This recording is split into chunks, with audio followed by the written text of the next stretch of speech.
I never imagined that Reagan's policies would shape a futuristic cyberpunk world. I will never forget the day everything fell apart. The sky was a muted gray, as if the sun had given up on us. I stood among the crumbling buildings, the neon lights flickering in the haze, breath hitching in my throat. The air was thick with smoke and despair, each inhale stinging my lungs. I felt the weight of my family's hopes pressing down on my chest. My younger sister, Mia, clung to my side, her tiny fingers trembling against my arm. She was only 12, too young for the chaos that surrounded us. I glanced at her, trying to put on a brave face, but my heart raced. I could almost hear the electric pulse of the city beneath our feet, a reminder that we were trapped in a nightmare that never seemed to end. That it hadn't always been like this. I remembered the days when laughter filled the air, and we'd roam free under the stars. Now, our laughter felt like a distant memory, buried beneath piles of rubble and shadows. My parents had always emphasized the importance of hope, but I found it impossible to cling to that thread as gunshots echoed in the distance. The government's promises had turned to ashes. The once vibrant streets were now filled with cyborgs, their hollow eyes reflecting the broken dreams of the people. I had lost friends one by one, swallowed by the darkness that crept into our lives. Daniel, my best friend, was the first to go. I could still see the terror in his eyes as he disappeared into the fray, his last words haunting me. "You have to get out, Jess. Don't let them take you." I should have listened. As I scanned the street, the flickering lights cast eerie shadows on the faces around me. Hollowed expressions, despair woven into their very being. The city's pulse quickened, heartbeats syncing with the chaos. I felt overwhelmed, trapped in a web of dread.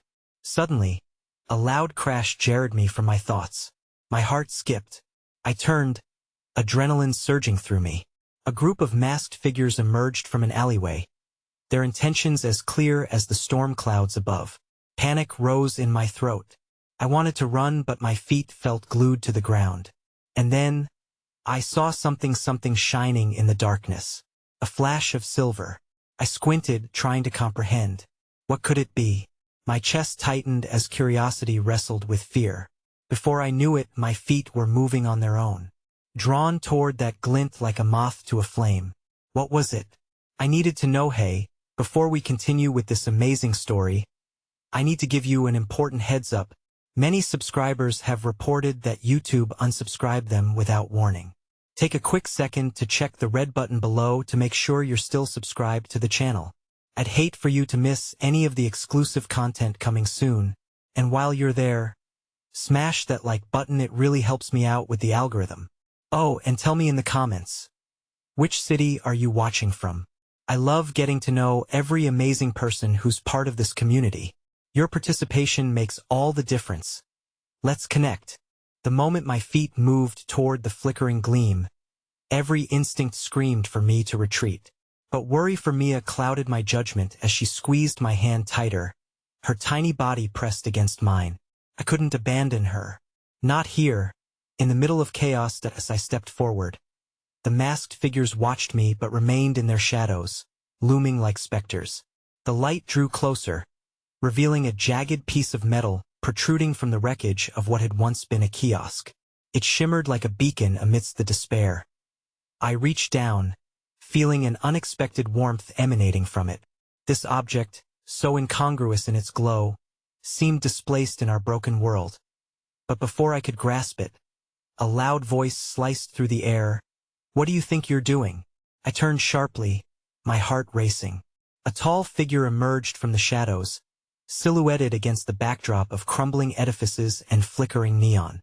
His features were obscured by a mask, save for a strong jawline and piercing eyes that locked onto mine with an intensity that made my stomach twist. "Mia, stay close," I whispered, the protective instinct rising within me. The masked figure stepped closer, and I felt an overpowering mix of fear and something else, something like hope. "It's not safe here," he said, lowering his voice but maintaining an edge of authority. "Do you want to end up like them?" He pointed to the despondent souls wandering aimlessly around us. A living testament to hope extinguished, I considered his words. Even in the haze of fear, part of me longed for a connection. "Who are you?" I managed to ask, my voice barely audible. "A friend," he replied, his gaze softening for a moment. "But friends don't let friends stay in danger." I hesitated, weighing the possibility of trusting a stranger in a world full of betrayals. Yet, I felt MIA's hand trembling, the only grounding force tethering me to sanity. "Listen," he continued, desperation creeping into his tone. "I can help you, but we need to move. Now." Just as he extended his hand, a blood-curdling scream echoed through the air, freezing us in place. My heart dropped as I turned, the scream belonging to a nearby woman as she was pulled by two cyborgs, their metal arms gripping her tightly. "Mia," I hissed, pulling her behind me as the figures advanced, their glowing eyes scanning the street. My heart pounded louder than the chaos around us. The masked stranger stepped back, assessing the situation. "This way," he urged, gripping my shoulder firmly. The urgency in his voice ignited a spark of will within me. I had no time to be paralyzed by fear. I had Mia to protect. With a deep breath, I nodded, urging Mia to follow me. We zigzagged through the rubble-strewn streets, the city's haunting pulse drumming in my ears. We ducked into a narrow alley just as gunfire erupted behind us, the sound piercing the air like a blunt object as we raced deeper into the shadows.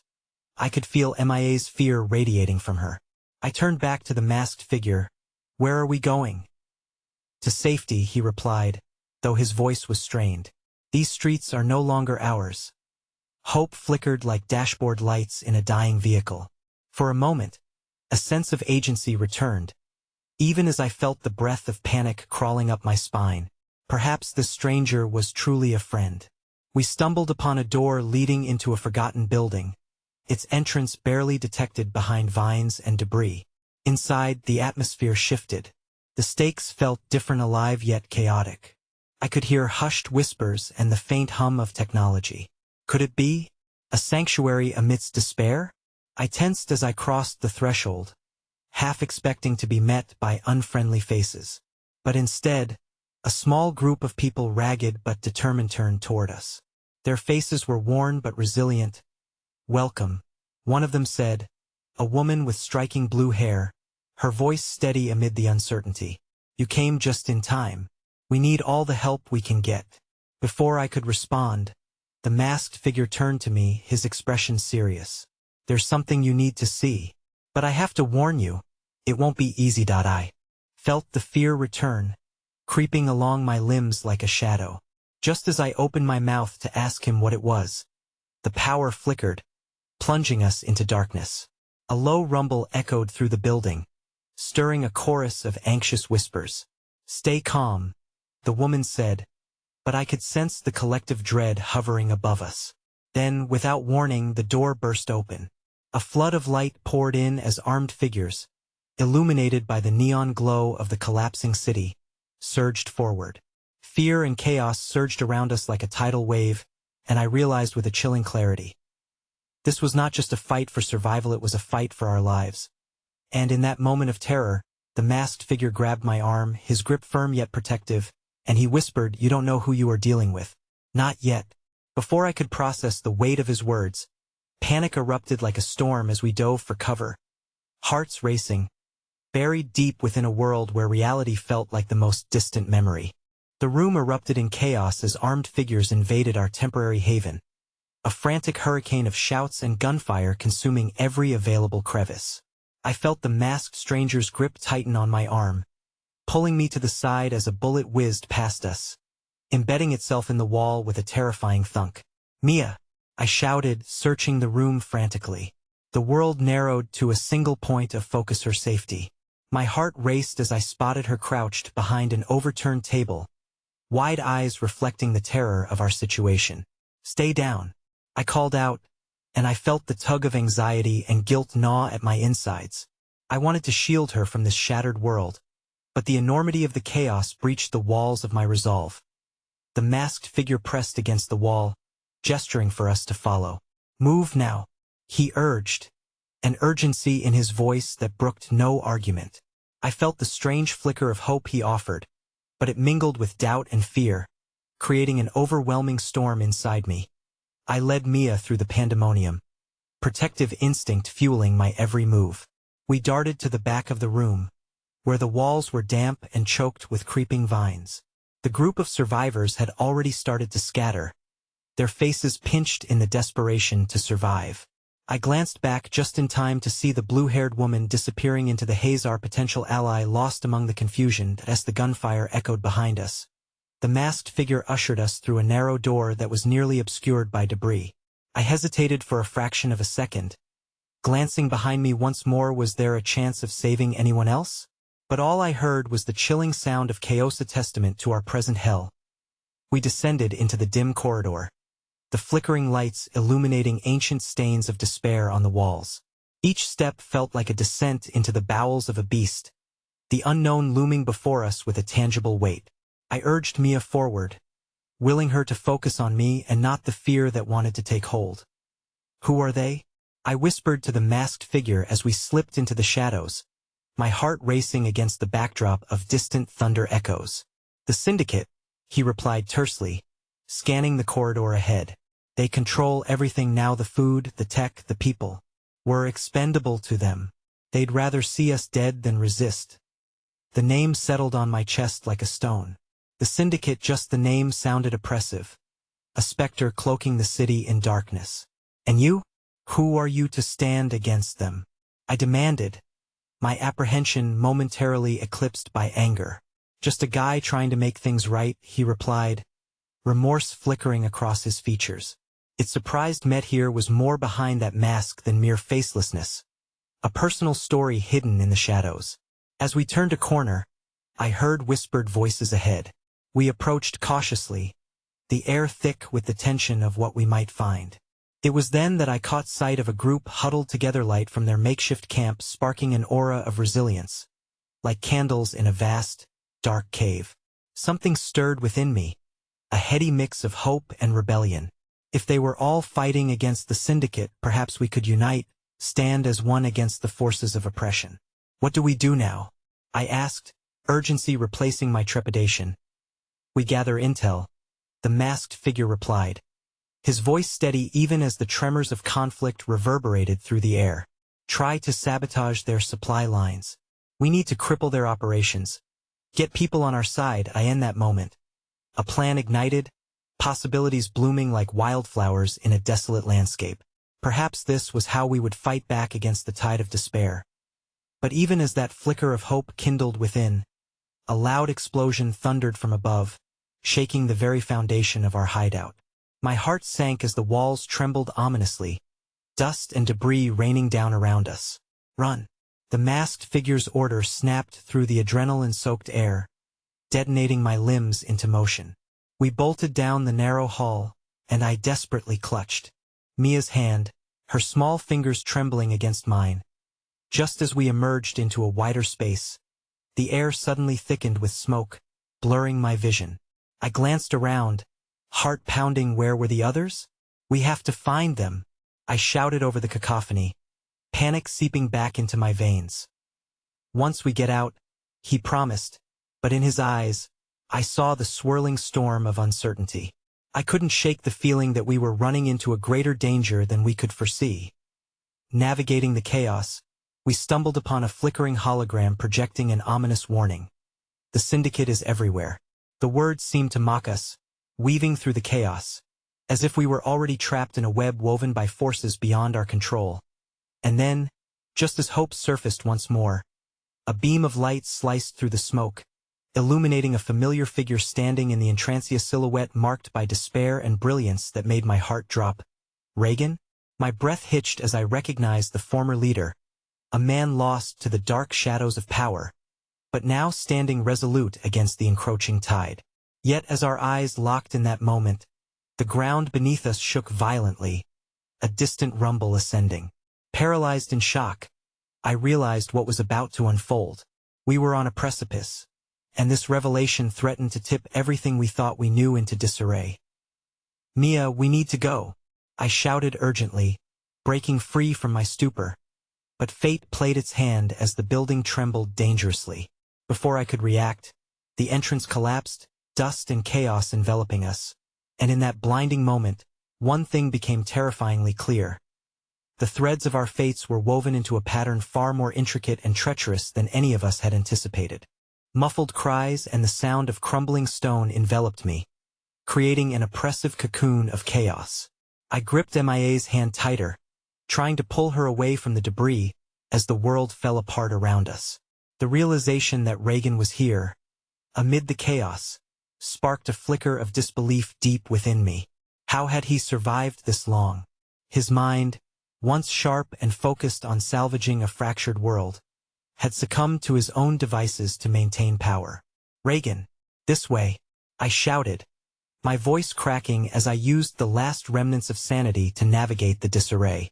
My mind raced with images of the man I once admired, now reduced to a figure shrouded in darkness, though a part of me desperately clung to hope that perhaps he could still be saved. But just as quickly as that thought emerged, another fell heavily upon Meth's realization that amid his choices that led to this grim reality lay an uncomfortable truth. He held the very keys to the machinery of the syndicate. "We can't leave him," Mia whispered beside me, her eyes wide and pleading, reflecting the inner turmoil that mirrored my own. "We don't have a choice." I looked back, watching as Reagan scrambled to regain his footing, dust choking the air around him. "He's part of Tishi knows things we don't. But right now, we need to escape." As I glanced at the pile of rubble that now severed our connection to freedom, a new feeling began to creep in: betrayal. Could I run away and let him face the consequences of his actions? A gnawing anger clashed with my instincts. The faintest flicker of movement caught my eye. It was the masked figure's shadow blending into the swirling dust, gesturing for us to follow him. "We need to move. Now," he shouted, voice tinged with urgency as sirens blared outside the crumbling walls. MIA's hand twitched in mine, her resolve wavering. "We can't just leave him. He needs us. Do you think he has any will to change?" I hissed back, the argument rising in my chest as panic collided with the weight of countless lives lost due to Reagan's policies. "He's as much a puppet as we are in this game." In the cacophony, another deafening explosion ruptured the air, and clouds of smoke billowed toward us, obscuring the entrance and forcing our retreat into deeper darkness. The masked figure shoved us forward again, pushing against the tide of uncertainty, with each footfall echoing down the ominous corridor. I could feel the shadows whispering doubts, memories of what Reagan once stood for haunting my every step. But the duty to protect Mia kept propelling me forward. The instinct to shield the innocent fought against my growing horror at what our so-called protector had become. And now, here we were running from the very shadows he had orchestrated in a twist of fate. We wandered into a small room lined with untouched supplies, cans of food, fresh water, and even trading goods. It was a treasure trove hidden amidst ruin, a point of hope that could potentially benefit those still fighting in the chaos above. "Is this?" MIA's voice barely rose above the bustling panic that gripped my heart. "Nice find," the masked figure said, that flicker of resolve igniting again within him. "We can use this to trade for intel, bring in more people willing to resist." But doubt settled in again like lead in my chest. "At what cost?" I argued, unable to quell the darkness deriving from Reagan and his legacy. "Look where trading has brought us." In the distance, the echoes of sirens grew louder, a ghostly reminder of the syndicate's clawing grasp. We needed to act, but as the air thickened with desperation, dread clenched around me. I dropped my gaze to the supplies hope could so easily turn into the very tools of our demise. "Mia, listen," I turned to her, forcing myself to meet her wide eyes. "We have to get out of here, regroup, and find others who believe in fighting this tyranny. We can't lose ourselves in the legacy of a man who chose power over people." She hesitated for only a breath before nodding, the fire of determination burning in her gaze. I turned back to the masked figure, ready to advance. Suddenly, a loud crash split the silence. The wall beside us crumbled, forcing us back into the shadows and sending briny dust cascading down like grim tears. The masked figure grabbed my arm, pulling me toward an exit I hadn't even noticed. "Go!" he yelled, and the urgency of his command propelled my feet into motion once again. We burst through the door into the hallway just as the air swirled thickly with dust and fragments of our reality. As we tangled deeper into the labyrinthine network beyond, we stumbled upon another faction of people, their faces gaunt but eyes fierce, banded together in reclaimed insignia of defiance against the Syndicatia's stark contrast to our fleeing shadows, and then we froze, taken aback by a single figure standing in their midst, blue hair, unyielding spirit, the woman from before alive, and gazing deep into my soul. "I thought you were dead," I gasped, shaken by the shock of recognition as her fierce gaze landed on me, filled with many unasked questions and undisclosed tales. "It's a long story," she replied, her voice steadying the tremor within me as the masked figure pulled me in closer. "But there is little time. They're coming." And in that instant, as realization crashed upon us like the gathering storm, I felt the scales tipping toward yet another confrontation. The walls around us shuddered, questions hung unanswered before us. As the ground felt ready to swallow us whole, my heart raced, tethered to the fleeting moments of hope I had clung to, yet now confronted with choices that could spell our doom. The shadows were closing in. The faces around me blurred into a montage of fear and determination, a testament to survival forged in this unforgiving world. The woman with the blue hair stepped closer, her expression punctuating the gravity of our situation. "I'm glad to see you alive," she murmured, her eyes betraying a complexity of emotions that took root in my heart like a thorn. "Where have you been?" I managed to ask, even as the chaos encircled us like a storm ready to break. "How did you survive this long?" Her lips twisted into a half-smile, a bittersweet scar evident in her gaze. "We make do in shadows. Unlike some, I learned to navigate the dark before it consumed me." Just as her words began to settle, the urgency of our predicament overtook us. "Enough reminiscing," the masked figure interjected, glancing toward the entrance where the echoes of footsteps evidenced our impending doom. "We need an escape route." I turned back to the woman, a life buoy in the tumult of uncertainty. "Can you help us? We can't keep running blindly." Her eyes flickered, revealing a moment of deep contemplation, as if what lay ahead demanded sacrifice. "There's a safe house not far from here," she finally said, steeling her voice. "But we must move fast. The syndicate patrols are ruthless." Mia, still by my side, clutched my arm tighter, pressing a silent question into my skin. I knew what she wanted to ask. What if we ran into Reagan again?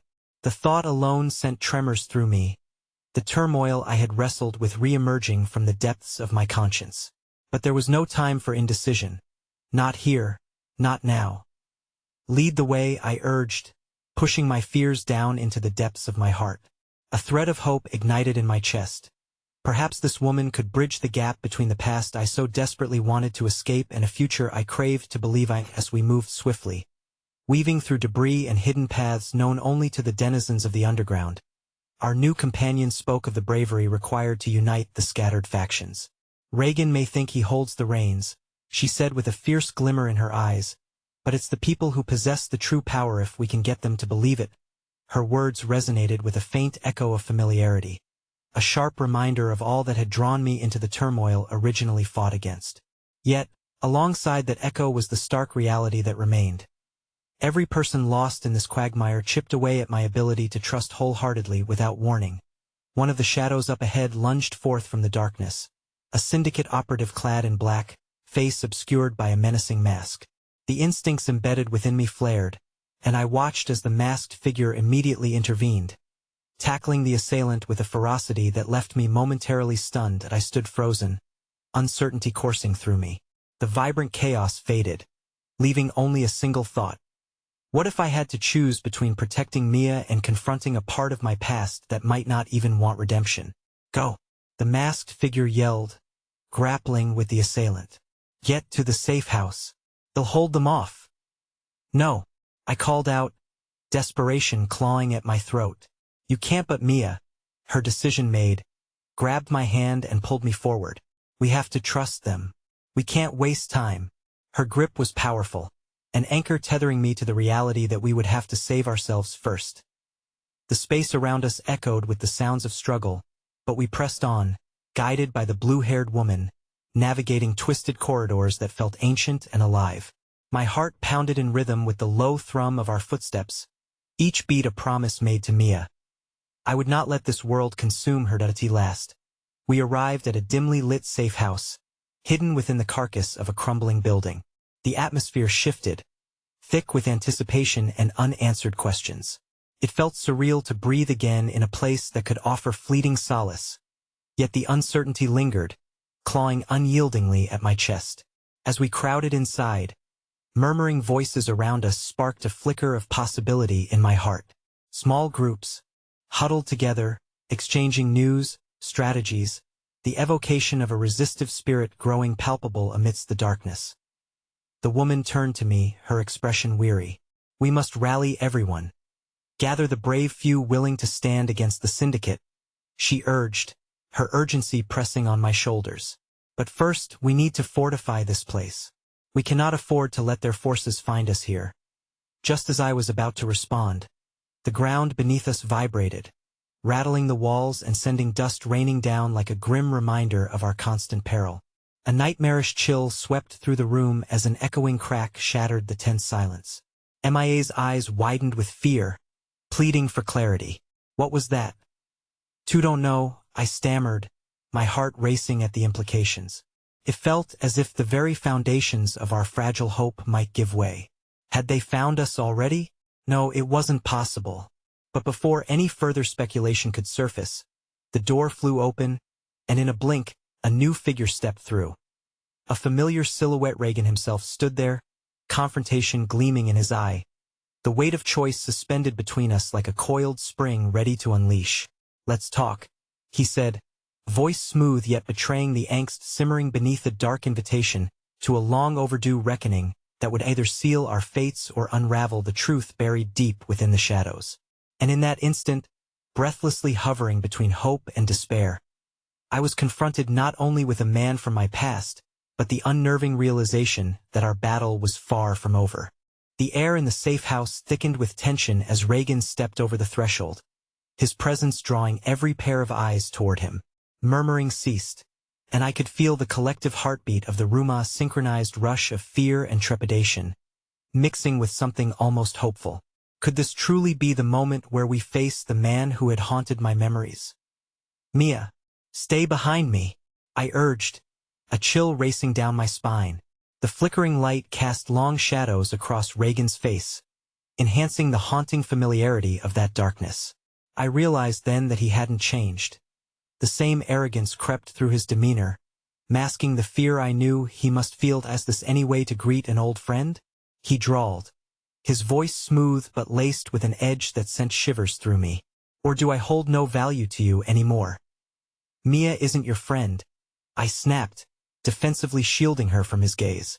Anger surged within me, propelling me forward as I struggled to keep my composure. You think you can waltz in here and intimidate us? Intimidation? Reagan chuckled softly, an unsettling sound. I merely came here for a discussion. We both know that life out there is a game of survival and sometimes alliances can be beneficial. He gestured around, his eyes gleaming with cunning. You have people willing to listen. Join me and we can reshape this city together. The syndicate's grip on power can be loosened if we work as one. My heart raced at his words, bleeding into the desperation of a sincere plea. Could we even entertain the thought of aligning with someone so unpredictable? No, I said firmly, letting my instinct guide my resolve. We're not interested in your games, Reagan. You wear your intentions like masks. No one knows who you really are. Mia squeezed my arm tighter, exhibiting both support and unease, her gaze swinging between us, desperate for clarity.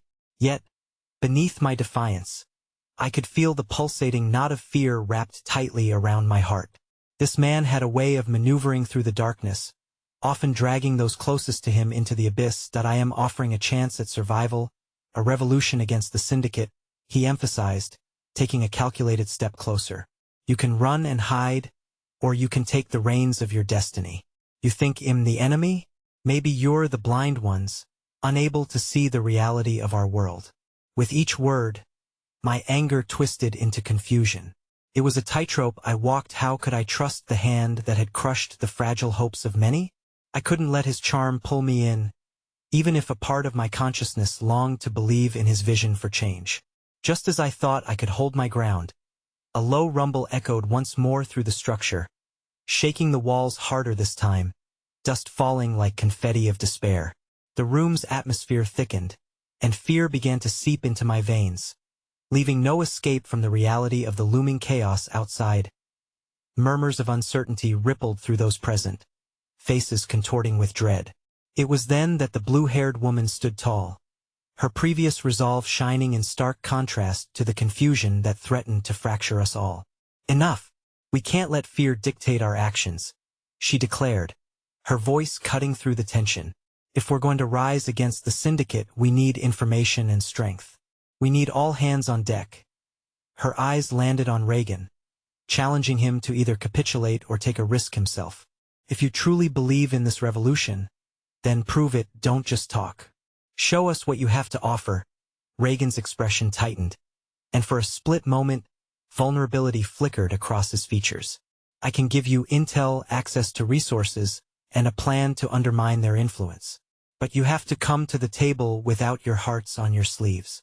This is war. A war." The reality of those words grounded me as pieces of my past began to click together. I realized I was standing on the precipice of a choice that would bind not just myself but also Mia and everyone in this safe house. What would it take to trust the man who once betrayed everything I believed in? "Trust is earned, not given," I replied, every word measured, heavy with the weight of my doubts. "You tread lightly, Reagan. We will follow your plan, but I will not let you use our plight to fulfill your ambition. I have seen what ambition does." A moment of silence stretched between us, the air thick like an electrical charge, and then Reagan's demeanor shifted slightly, a faint twist of a smile emerging. "You're stronger than I remembered. I will give you that." The ground trembled again, now accompanied by frantic shouts emerging from outside the safe house, panic threading itself through the crowd. "Get ready. They're coming." The voice of one of the rebels shouted, urgency wrapping around the room like a vice. The moment shattered, and chaos erupted as everyone scrambled for safety. The palpable terror soon morphed into frantic energy, making it impossible to discern friend from foe. I turned towards Mia, desperation a hot clawing in my chest. "We need to go. Regroup." But before I could finish, Reagan lunged at the door and flung it open, revealing a tide of syndicate enforcers pouring down the street, arms raised and weapons ready. My blood ran cold as I risked a glance to the side, where the well-known figure of the masked man awaited. But now he was out there, amidst red and blue lights, flashing a lone warrior battling a swarm. "Find cover," I screamed, my heart racing against the impending danger. Chaos collapsed in on itself, and as I grabbed MIA's hand, I felt a resolve blossom from somewhere deep within me. In that moment, the challenge morphed into something almost beautiful amidst the cacophony. No matter how shattered we might be, we had one another. I had gained clarity in the darkness. If we were to face this, we had to embrace the chaos together.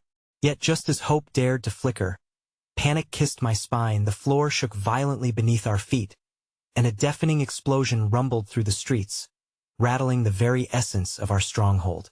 The ceiling began to crumble, and as dust and debris rained down, an anguished scream tore through the air. "Run!" I shouted, but there was no escaping the way everything I had fought for began to unravel, replaced by the looming shadows of uncertainty and despair. And as I scrambled to evade the falling plaster and choking dust, the realization hit me. Reagan might have been our greatest enemy, but he was also a potential ally in a time of dire need. The path between betrayal and survival blurred, and I couldn't decide whether our convergence would be a rescue or entrapment. As walls closed in on us, both physically and emotionally, I was propelled further into chaos. The narrow escape we so desperately sought would require more than mere hope, yet would demand sacrifices I wasn't ready to make. And deep down, one question echoed with growing weight. Would anyone truly emerge unscathed from this war? The air was thick with dust and desperation as I pulled Mia through the haze, the chaos around us pulsating like a living entity, each rumble of the floor reminding us of our fragility. We stumbled through the remnants of our sanctuary, the echoes of screams ricocheting off the crumbling walls. "Where do we go?" Mia gasped, terror glistening in her eyes. Her usually steady voice faltered under the weight of the chaos, and I felt the cold grip of fear wrap around my heart. "Anywhere but here," I shouted back, my breath coming in short spurts as we rushed down the adjacent hall, every corner filled with shadows that whispered threats. "We have to find a way out, regroup, and assess our options." As we fled, I caught a glimpse of Reagan amid the bedlam. His figure was a stark silhouette against the flickering lights. He was shouting commands, directing the others with an all-too-familiar ease, but his eyes sparkled with something I could only describe as twisted enthusiasm. The man was thriving amidst the mayhem, a predator licking its lips before the feast. "Mia," I said sharply, pulling her back into the alcove of a doorway, slowly realizing the terrible truth of this moment. "We need to talk. We can't trust anyone right now, not even him." Panic clawed at my insides. The admiration I once felt for Reagan's charisma was now a bitter realization of the man I feared. He had become dangerous, and willing to play with lives as if they were mere pieces on a chessboard. "I know," she said, her voice shaking. But there was a resolute fire in her eyes that steadied me more than I could ever admit. "We'll get through this. Together." Suddenly, the hallway lit up with blinding flashes as the syndicate's enforcers charged through the front door, reckless and unyielding. My heart dropped. I had heard tales of these enforcers, relentless in their pursuit and ruthless in nature. There was no reasoning with them, just survival and a split-second decision. I grabbed Mia's hand and dashed down a narrow corridor, praying it would lead us to safety, our feet pounding against the cold floor. We reached a set of old metal stairs that spiraled upwards, and with a glance over my shoulder, I saw the enforcers flooding into our space. Their shouts echoed like a chorus of doom, and I felt my breath quicken as the urgency of our flight intensified. "Up," I urged, and we scrambled up the stairs, each creak of the rusted steps sending echoes of dread into my ears. Every instinct screamed at me to run, to hide, to escape the reality that was rapidly closing in. At the top floor, we burst through a door and found ourselves on a rooftop, a precarious sanctuary above the chaos. The city below was a nightmarish blend of flickering neon lights and dark shadows, reflecting the very essence of the war we were entangled in. The air here was momentarily free from dust, but it carried an unsettling chill. "Mia," I whispered, my chest heavy with uncertainty. "We have to find a way off this roof. If they follow us up here." A loud crack interrupted me, and I whirled around to see Reagan, bloodied and bruised but somehow holding on to his charismatic poise, rushing onto the rooftop. "You're not safe here," he called out, panic lacing his voice for the first time. "We need to move. Trust may have a plan." "No," I spat, stepping protectively in front of Mia again. I wanted to believe Reagan had changed, but the menacing shadows of doubt loomed larger with every interaction. "You can't expect us to just follow you again. Do you want to die up here?" he challenged, urgency pressing against us all. "They're onto us, we can't fight them all. You've seen what they can do." For a moment, I hesitated, caught between the undeniable need to survive and the growing animosity I felt towards him. The last thing I wanted was to place Mia in Reagan's path again. But the cacophony of voices below grew ever louder, relentless, like a storm searching for shelter. "Do you trust me?" he asked, his gaze steady. Reason seemed to flicker behind the chaos that clouded him. Without missing a beat, Mia tugged at my sleeve. "We have to decide. If we don't act, we'll be trapped up here." That fleeting heartbeat, the world expanded, and I felt the weight of the decision, one choice that could ripple into so many unknowns. I need a moment," I replied, my heart pounding in a stilted rhythm. But just as Reagan opened his mouth to plead his case further, a sudden explosion erupted from below, sending shockwaves through the rooftop. The force knocked me off my feet, sending Mia sprawling beside me as the roof's edge crumbled. I gripped the concrete, the rawness of fear back in my veins as fragments of grief and hope collided within me. "Mia," I shouted, looking for her in the haze of panic. I reached for her, only to see her scrambling back to her feet. With a shout, Reagan lunged forward toward us, desperation painting his features. "We have to go. Now." As I accepted that a crucial moment was slipping through my fingers, I glanced over the ledge, the chaotic streets yawning below. The facade of our once strong safe house was reduced to a battleground. Reality clawed at my throat, reminding me that choices had consequences. Trust came with risks, and none of us were prepared for what lay ahead. Just then, an unfamiliar figure emerged from the shadows behind Reagan. A bright flash revealing a face I never expected to see again. Gareth, the elusive hacker from our past, all bruises and grit. "I'm here to take you to safety," he shouted, a wild determination in his eyes. My world fractured. Allies seemed to weave into enemies, and friends became vagabonds of fate. What are you doing here?" I stammered, frantically trying to grasp the swirling uncertainties around this new development. But before I could voice my fears, Gareth grabbed hold of my arm. "There's no time. We either jump now before they find us, or we'll never have a chance to rise against the syndicate." In that fleeting moment, the world around us blurred as the sky darkened. Hope flickered in the distance, even as the shadows stretched long. Chaos began to blur into possibility. The weight of the war pressed down on us, but glimpses of a future might be worth taking the leap. Together, I murmured to Mia, my heart aching with the weight of uncertainties. Trust was a fragile thing, and before I could second-guess my decision, I took a deep breath, bracing for the leap into the unknown, caught between survival and betrayal, hoping that somehow we would come out on the other side. The moment I leaped into the dark, I felt suspended in time, as though the world had paused to hold its breath along with me. Air rushed past, chilly and unyielding, wrapping around me like a shroud as gravity took hold. By instinct, I curled into a ball as the ground seemed to rise to meet me, and a jarring thud. Suddenly, I was tumbling across a hard surface, skidding across gravel and metal. "Mia!" I gasped, blinking against the haze of dust and disorientation. A pair of strong arms gripped me and steadied me, bringing my panic into focus. It was Gareth, his face a tight mask of concern. My breath came in gasps as I looked around. Darkness draped over our surroundings, a labyrinth of shadows stark against the neon glows in the distance. "We need to move," Gareth urged, his voice urgent yet steady. I saw Reagan land nearby, recovering faster than I'd expected, already glancing back towards the rooftop we'd just escaped. "MIA's right behind you," I shouted, hoping my voice would carry the reassurance she needed. I turned and saw her. Her eyes, wide and glistening with fear, met mine. She followed closely, her footfalls trembling against the uneven ground. "I'm here," she called, and for a moment, the chaos below seemed to recede. We were together. Together, I could breathe. But the brief moment of solace shattered as the echo of pounding boots drew closer, and a tight pull of dread twisted in my gut. Without a second thought, I shoved myself forward, following Gareth into the darkened alley that beckoned ahead, our shadows blending with the night as we sought refuge. The alley, dimly lit from the far end, seemed to stretch infinitely as confusion and urgency danced around us. "This way," Gareth whispered, his breath barely breaking the silence that enveloped us. As he led us deeper, the world beyond faded.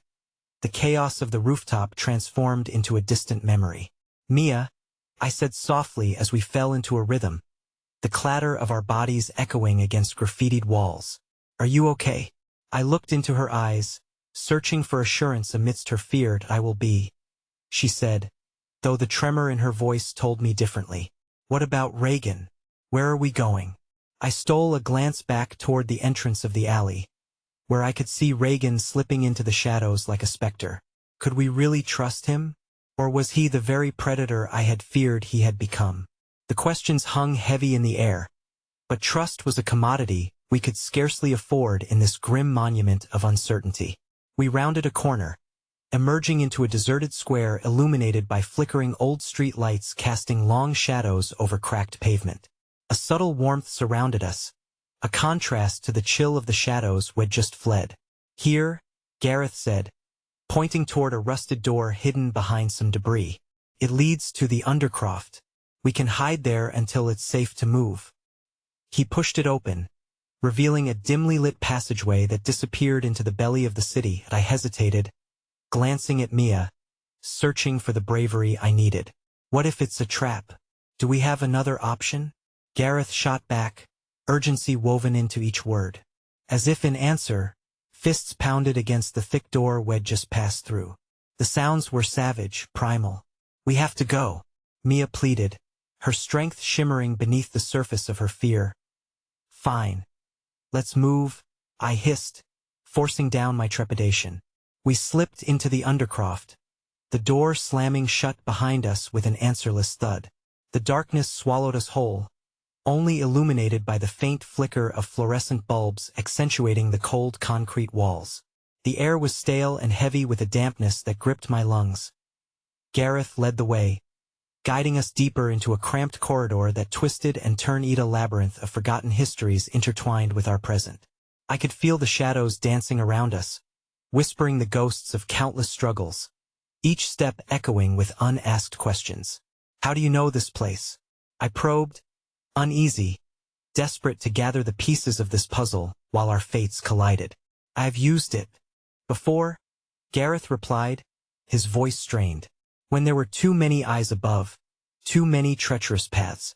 This leads to an old subway line that can deliver us to greener pastures. Greener pastures? I echoed, not ready to feel hopeful yet. You mean somewhere safe?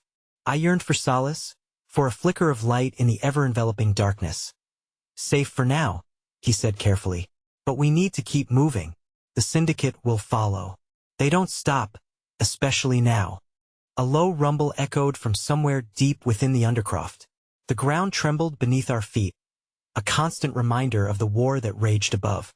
There was something steadfast about the uncertainty that surged within me. However, just as our footfalls began to steady, a voice rang out, chilling me to my core. It pierced straight through the layers of fatigue and hopelessness. Going somewhere? I froze, dread washing over me like ice water. The unmistakable figure of Reagan stepped forward, illuminated by the faint glow of the bulbs. His face was taut with determination, the lines of tension woven deep as if the very fabric of his being was fraying before our eyes. Mia, I started, only to find my voice fading in the grip of turmoil. But you left me, he stated coolly, narrowing his eyes, and I was trying to save you all. The weight of the air thickened as our hearts quickened, the tension between betrayal and loyalty swelling. I was trying to save you too, I whispered, the confession trembling on my lips. Reagan took a step closer, shadows wrapping around him like a cloak. Then why didn't you trust me to lead the way? Why didn't you give me a chance when I was trying? When I exposed myself to protect you? Before I could respond, the ominous noise of footsteps echoed dangerously close behind. The syndicate's enforcers, relentless in their pursuit, were now just moments away. It doesn't have to be this way, Reagan called out, his voice lifting with urgency and desperation. We can fight this together, Mia. I don't know if we can trust him. I blurted, panic blurring my judgment. But before my plea could settle into more than doubt, the flickering lights overhead shuddered violently, plunging us into darkness. A rumble shook the walls as if the city itself were dying around us, and the ground quaked beneath our feet. Caught in the limbo of choices that could shatter or save our lives, I heard MIA's sharp intake of breath beside me. We need to decide now. But as I looked between Reagan, his eyes wide with an intensity one didn't want to decipher, and Mia, whose expression swung wildly between fear and defiance, the ground trembled beneath me, holding secrets that whispered of betrayal and salvation. And in that moment of uncertainty, before the chaos found us again, the flicker of hope felt painfully distant and yet somehow, profoundly close. The darkness swallowed us like a deep, unending void, vibrating with the uncertainty of our next move. The flickering light sputtered, then surrendered to the ink-black silence, heightening the sense of imminent danger. A low hum of inevitability curled around us, whispering doubts that begged to be acknowledged. Can you see anything? Mia's voice trembled as she leaned closer to me, her breath warm against the chill of the air. I shook my head, straining my ears to catch any hint of the syndicate closing in. Their relentless pursuit had propelled us into an abyss we might never escape. I turned back to Reagan, his figure a shifting shadow framed against the dimmest remnants of light. This isn't the time for arguments, I gasped. We need to find a way out before they find us. Listen to her, Gareth insisted, his voice loud and steady. Reagan, we don't have time for your games. Either you help us now or step out of the way. Reagan's jaw tightened, and for a moment, the young man I once trusted flickered in his gaze. I am trying to help, but just to be clear, you're the ones who jumped off that building. I'm not in control of your choices anymore. Control? I shot back, boiling with the fervor of fear. Look where your so-called control has led us. Do you know how it felt to watch everything crumble because of a sudden echoing crash reverberated from the entrance to the undercroft, cutting our argument short? The unmistakable sound of heavy boots thundered through the corridors. The syndicate had arrived. Enough bickering. We have to decide now, Mia urged, panic rising in her voice as she stepped forward. She was right. Our time was dwindling. We could either cling to us, torn between loyalty and suspicion, or risk it all to flee to an unknown future. Reagan moved as if in slow motion, the shadows clawing at his features. You can trust me. I might be your only chance in getting through this and uncovering the truth. He pleaded, his intensity piercing through the uncertainty that enveloped us. Truth? Gareth scoffed, his tone taut with skepticism. Your version of trust nearly got us exploded. What makes you think we should follow you now? I didn't ask you to trust me. I'm just asking you to survive this. Reagan's words dripped with urgency, but I could hear the unspooled tension in them. He was just as scared as we were, drowning in a world that seemed to have turned against us all. With the footsteps drawing closer, I felt the walls closing in, the sweltering heat of desperation pooling in my chest like molten steel. Fine, I shouted, my heart hammering against my ribcage. What's the plan? Follow me, Reagan said quickly, glancing at the corridor that led deeper into the undercroft. There's a maintenance shaft away through the old subway tunnels. It's our best shot. Are you sure it's safe? Mia questioned, her voice barely above a whisper, her trust wavering as she sought solace. There's no choice, I responded, gripping her hand, the warmth of her palm steadying me amid the chaos. We go together, like we always have. Reagan nodded, urgency rippling through him, and just as Gareth stepped forward with his eyes narrowed, a flicker of movement hit my peripheral vision. I turned, the stark realization setting in just in time. The syndicate's enforcers were upon us. Without thinking, I pushed Mia and Gareth toward the narrow shaft, a glimmer of adrenaline sparking my instinct to protect the ones I had left. But as I turned back to Reagan, something shifted in the air. A familiar hiss of silence wrapped around the sound of pursuit. Mia! I shouted as the shadows swirled, a cloud of despair blurring my vision. Gareth! In the shaft! Now! We surged forward, tearing down the confined corridor, hearts racing to make up for lost seconds as we huddled into the shaft, pushing our bodies into the cramped space like refugees seeking safety. I felt Reagan's hand clasp around my wrist. Stay together, he commanded, urgency gleaming in his eyes. And as we sunk into the darkness, I could no longer shake the feeling that trusting him might be the very thing that broke us. We crawled silently through the narrow vent lined with age-old grime, our bodies scraping against the unforgiving edges. Each labored breath echoed against the cold metal walls, wrapping us in a tangible mix of fear and relief. But as we inched forward, the tremors of the underground pulsed beneath us, each quaver a warning of the storm we had yet to escape. Suddenly, a low rumble echoed through the tunnel. Screams erupted in the distance, and the ground beneath felt as if it were giving way. A footstep faltered. I glanced back, and horror bubbled in my throat. The shadows from the other side shifted, gleaming eyes reflecting back at me. Mia! I gasped, panic clawing at the back of my mind as I saw the stark terror on her face. They're right behind us, she cried, pushing forward, but it wasn't quick enough. In the swiftly enveloping darkness, with a rush of adrenaline, Reagan surged ahead as Gareth slipped back slightly, trying to gauge the distance of danger closing in on us. We can't go back, Reagan barked over his shoulder, and in that quick breath, the faintest glimmer of movement caught my eye from the junction's Ahita path that forked off in two divergent directions. Which way? I shouted, fear bubbling hot and relentless beneath my skin. The chaos was heady, spinning around us like a web tightening by the second.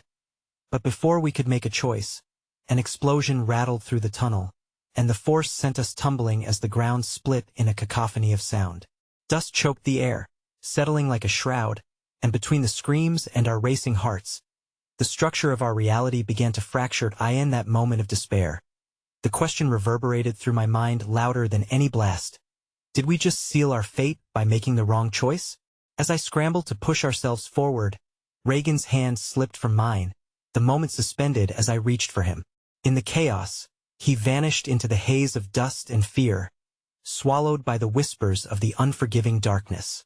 No, I rasped, desperation surging in my veins as the cavernous depths echoed my cry. What had I done? Had we chosen the wrong path? And as the unyielding darkness pressed in, the shadows faded into unimaginable truths, leaving me grappling with the ultimate realization that I might never see him again. The dust settled slowly, painting the world in shades of gray as panic gnawed at my insides. I struggled to catch my breath, each inhale burning like the remnants of my hope. MIA's small hand tightened around mine, anchoring me in a storm of chaos and uncertainty. I felt the weight of the moment press down on us, the suffocating silence almost deafening after the cacophony of destruction. Mia, are you okay? I turned to her, my voice trembling. Her face was pale, her wide eyes reflecting an unspoken fear. We have to keep moving, I urged, but dread wrapped around my chest like a vice. I felt as if I had lost more than just Reagan in that moment. I was losing faith in everything I once believed. Tearing my gaze away from the shadows of despair, I pulled Mia forward, clinging to the rough walls of the tunnel like it was the only thing keeping me tethered to reality. The path ahead twisted and turned into darkness, threatening to consume us with its uncertainty. We can't dwell on what's lost right now, I whispered, forcing a shard of determination into my voice. We need to survive. Together we crawled deeper into the underground crevice, sounds of our urgency echoing around us, punctuated by the distant crashes above. Each footfall was heavy, the impending dread of discovery hanging thick in the air. But as we moved, the echoes of the past began to fade, replaced by the steady rhythm of resolve building between us like a tangible force. Suddenly, a flicker of light punctured the shadow ahead. Look, Mia pointed, her voice breaking through the engulfing uncertainty. There it was, a faint glimmer spiraling upward into the heavens, like a promise amidst the storm. Without thinking, we surged toward it, fueled by a renewed sense of purpose. Come on, we can make it, I urged, exhilaration flooding me. But the world felt like it was teetering on the brink. We could still be swept away if we weren't careful. As we approached the source of the light, it revealed itself to be a grate leading to the outside world. But in that moment, I heard the unmistakable sound of boots thundering closer. The syndicate wasn't far behind. The shadows of the past melded with the urgency of the present, and without hesitation, I slammed my palms against the grates. Help! I shouted, desperation clawing at my chest as I fought against the solid metal. We need to get out. Beneath the chaos, MIA's fingers found the edges of my hands, squeezing tightly. It wasn't just hope we held on to, it was the promise of survival, a commitment to each other against the onslaught of fear. But as the metallic clang of pursuit loomed ever closer, reality seeped back in. Time was running out. A sudden rush of adrenaline propelled me back, and without thinking, I shouted, Mia, we're going to have to jump. Jump? She echoed, doubt lacing her voice as her eyes darted around, desperately searching for a way out. Trust me, I yelled, fear mixing with determination. The pounding grew louder, and I didn't want to think about the moments we had lost. The only thought swirling through my mind was that we had to escape before shadows consumed us entirely. As I gripped her hand firmly, I felt the fires of rebellion ignite within me. As one, we leaped up, the weight of the moment surging through our bodies. Air rushed past. It felt like eternity caught between the heartbeats of a world unraveling around us. I shut my eyes tight, throwing my fate into the uncertainty of our choice. And then what crashed into a pile of debris, the harsh landing jolting me back into consciousness. As we scrambled to our feet, the world seemed to explode into a cacophony of noise around us, and I turned to see if Mia was okay. She lay sprawled on the ground, breathless but unharmed, her face alight with disbelief. Where did we make it? But before I could respond, the ground shook violently. Again, a steady echo of destruction reverberated through the earth. My heart leapt into my throat as I turned back to the space where the great must have been. It was here I could feel it. The culmination of everything we had fled from and forged a path toward, only for it all to come crashing in behind us. Somewhere in the distance, I heard familiar voices, a faint glimmer of life reaching me. It was then that I spotted him, Reagan, appearing from the chaos like a phoenix rising from the ashes. My heart raced as I called out, "Reagan!" But he swiftly made his way toward us, panic etched on every feature as the chaos unfurled behind him. "This way. We need to move." His voice snapped me back to reality. It was not time for hesitation, nor for the doubts that had plagued us before. The shadows were longer now, darkness gathering in thicker layers, threatening to extinguish whatever flicker of hope still existed. As we dashed through the crumbling corridor, I could feel Reagan's urgency guiding us forward. I didn't want to trust him, but as I watched how fiercely he fought to protect us, the choice started to quiver dangerously within my heart. With every turn we made and every step I took, fear melted away gradually, replaced by an unexpected spark of understanding. In that charged moment, amid the dust and debris, our fates intertwined once more. Battered but not broken, we felt something shift inside us. "Jess," Reagan's voice rang clear over the distance, and I remembered all the laughter, dreams, and futures we had lost. As he held my gaze, an unspoken pact formed between us, bridging the chasm between past hurt and future hope. And then Mia squeezed my hand, a reminder of everything still worth fighting for. "Are you ready?" she asked, her voice steady and brave. As I looked down at her, I recognized the strength in that small hand, how it carried whispers of resilience. I shifted my gaze back to Reagan, his eyes searching mine, vulnerability shining through the cracks of his confident facade. "Let's do this," I said firmly, the resonance of unity washing over us like a balm against the chaotic world outside. Deep down, I knew this path wouldn't be easy, and there were no guarantees. But I also felt a spark of purpose ignite within me, a resolve fueled by promises I held close, experiences shared, and a future still unwritten. For the first time, as our shadows lengthened behind us, I felt the flicker of hope solidify into something tangible. In the heart of chaos, forgiveness and understanding could thrive. Maybe, just maybe, we would carve a new narrative together as we plunged deeper into the labyrinth. The echoes of our pasts intertwined with the pulse of our shared future, rising like phoenixes from the ashes of despair, while the shadows danced in the flickering light before us. In the incendiary heart of destruction, we would emerge victorious. The final battle awaited, but together, we would find our way. Together, we would ignite the light.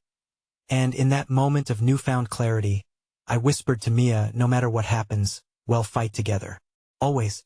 The promise hung between us like a promise kept, unwavering against the oncoming storm. And as we raced toward our uncertain fate, I knew that no matter what the future held, we would weather it together, choosing hope over fear and resilience over despair.